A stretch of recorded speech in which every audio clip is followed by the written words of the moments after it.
I started as a news reporter on The Guardian 40 years ago now, well, 39 years ago, but I oscillated between news and feature writing, really from the beginning.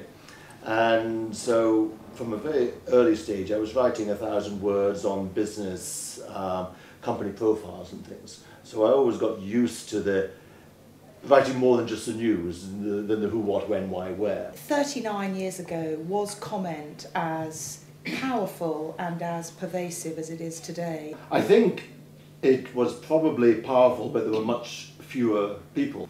But you are, it has to be said, in a very powerful position. Does that bring a sense of responsibility to you? I think if I had one reader or 500,000, I would still want the column to be accurate, well argued, and something that I would be quite happy to meet the person face to face and defend. But I mean, critics would say that part of the difficulty with the comment media is that it might have facts and be news driven, but it is opinion, and that the audience therefore has a blurred understanding of what's reality, if you like, and what's perception. I think that's a fair criticism, but then I think you could apply it to news as well. I mean, if you only have to take 3 newspapers and read the same news story in each to see how slanted news can be. There's a very witty phrase and a rather damning phrase that you've put in your column today in January in London when you've written about Britain, saying that it is little more than a hedge fund with a massive bet on the continued prosperity of financial services and no plan B for when that growth has stopped. Does that bring a smile to your lips just remembering that you wrote it? Yeah, I must admit, I get a lot of satisfaction out of a well-turned phrase. Is it a fair comment about the kind of comment that you do that sometimes your turn of phrase is deliberately controversial? I mean, why write like that? Why not write in more tempered tones? If you can persuade your reader at least once a fortnight, if you can reduce them to fury so they screw the thing up and throw it in the corner, you know they'll be back the next day. In my defence, I try not to be gratuitously rude. I will criticise somebody and say they have made a complete mess of something. But I would hope I would justify that sufficiently. They won't like the piece, but at least they can see where it's coming from. I try not just to, as it were, throw insults.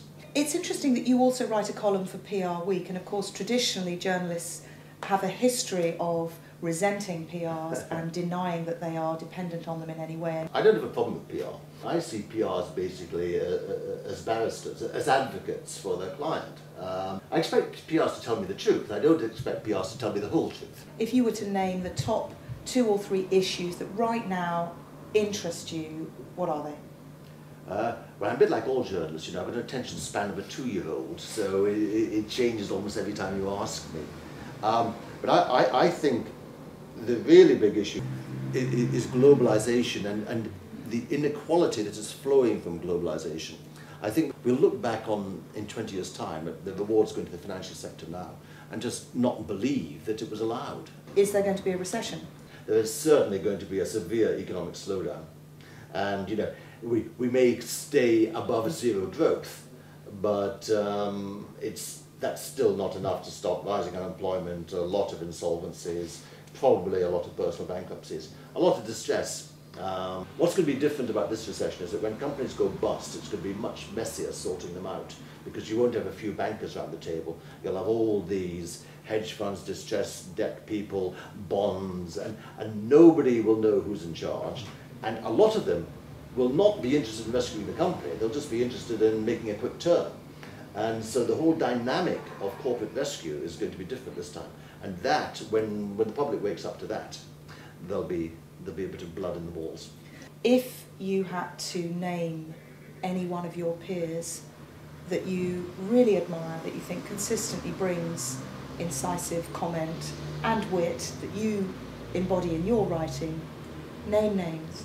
Well, I do like Anatol Koletsky in the Times, although Anatol is not as right as often as Anatol says he is, but he is brilliantly persuasive all the time, and I mean, he always makes you think. And I think John Plender in the FT, John has got a wonderful way of putting the boot in, which you have to read it 2 or 3 times to realise just how vicious he's being. But it's very well crafted, very well informed. So I think those two.